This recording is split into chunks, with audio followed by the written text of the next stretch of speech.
Chapter 10. Further Use of the Will.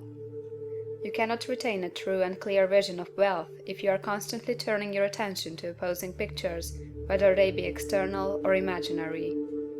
Do not tell of your past troubles of a financial nature; if you have had them, do not think of them at all. Do not tell of the poverty of your parents, or the hardships of your early life. To do any of these things is to mentally class yourself with the poor for the time being, and it will certainly check the movement of things in your direction. Let the dead bury their dead, as Jesus said. Put poverty and all things that pertain to poverty completely behind you. You have accepted a certain theory of the universe as being correct, and are resting all your hopes of happiness on its being correct. And what can you gain by giving heed to conflicting theories? Do not read religious books which tell you that the world is soon coming to an end. And do not read the writing of muckrakers and pessimistic philosophers who tell you that it is going to the devil. The world is not going to the devil, it is going to God. It is wonderful becoming. True, there may be a good many things in existing conditions which are disagreeable, but what is the use of studying them when they are certainly passing away, and when the study of them only tends to check their passing and keep them with us? Why give time and attention to things which are being removed by evolutionary growth, when you can hasten their removal only by promoting the evolutionary growth as far as your part of it goes? No matter how horrible in seeming may be the conditions in certain countries, sections, or places, you waste your time and destroy your own chances by considering them. You should interest yourself in the world's becoming rich. Think of the riches the world is coming into, instead of the poverty it is growing out of. And bear in mind that the only way in which you can assist the world in growing rich is by growing rich yourself through the creative method, not the competitive one. Give your attention wholly to the riches. Ignore poverty. Whenever you think or speak of those who are poor, think and speak of them as those who are becoming rich, as those who are to be congratulated rather than pitied. Then they and others will catch the inspiration and begin to search for the way out. Because I say that you are to give your whole time and mind and thought to riches, it does not follow that you are to be sordid or mean. To become really rich is the noblest aim you can have in life, for it includes everything else. On the competitive plane, the struggle to get rich is a godless scramble for power over other men, but when we come into the creative mind, all this is changed. All that is possible in the way of greatness and soul unfoldment, of service and lofty endeavor, comes by way of getting rich. All is made possible by the use of things. If you lack for physical health, you will find that the attainment of it is conditional on your getting rich. Only those who are emancipated from financial worry and who have the means to live a carefree existence and follow hygienic practices can have and retain health. Moral and spiritual greatness is possible only to those who are above the competitive battle of existence, and only those who are becoming rich on the plane of creative thought are free from the degrading influences of competition.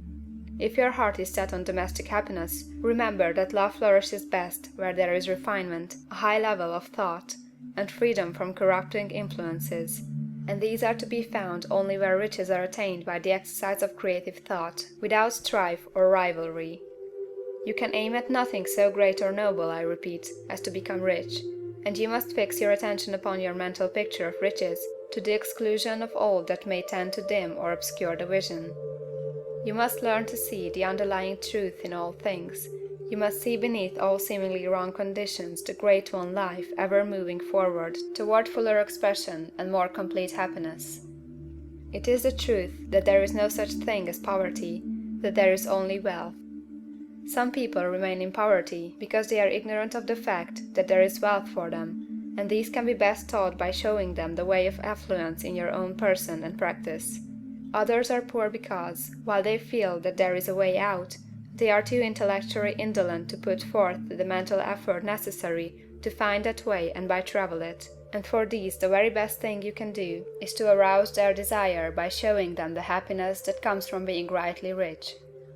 Others still are poor because, while they have some notion of science, they have become so swamped and lost in the maze of metaphysical and occult theories that they do not know which road to take. They try a mixture of many systems and fail in all. For these again the very best thing to do is to show the right way in your own person and practice. An ounce of doing things is worth a pound of theorizing. The very best thing you can do for the whole world is to make the most of yourself. You can serve God and man in no more effective way than by getting rich. That is, if you get rich by the creative method and not by the competitive one. Another thing. We assert that this book gives in detail the principles of the science of getting rich, and if that is true, you do not need to read any other book upon the subject. This may sound narrow and egoistical, but consider, there is no more scientific method of computation in mathematics than by addition, subtraction, multiplication, and division. No other method is possible. There can be but one shortest distance between 2 points. There is only one way to think scientifically, and that is to think in the way that leads to the most direct and simple route to the goal. No man has yet formulated a briefer or less complex system than the one set forth herein. It has been stripped of all non-essentials. When you commence on this, lay all others aside. Put them out of your mind altogether. Read this book every day, keep it with you, commit it to memory, and do not think about other systems and theories. If you do, you will begin to have doubts, and to be uncertain and wavering in your thought, and then you will begin to make failures.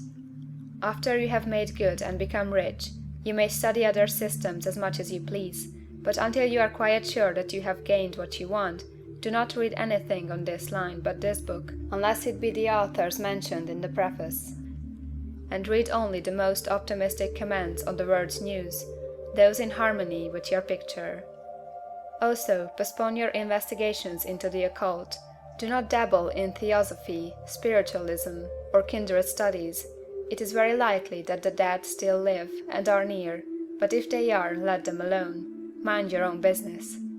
Wherever the spirits of the dead may be, they have their own work to do and their own problems to solve, and we have no right to interfere with them.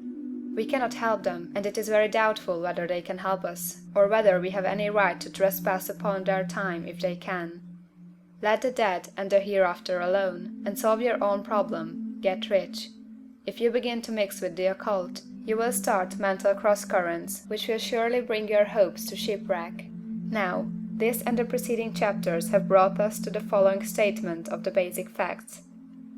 There is a thinking stuff from which all things are made, and which, in its original state, permeates, penetrates, and fills the interspaces of the universe. A thought in this substance produces the thing that is imaged by the thought.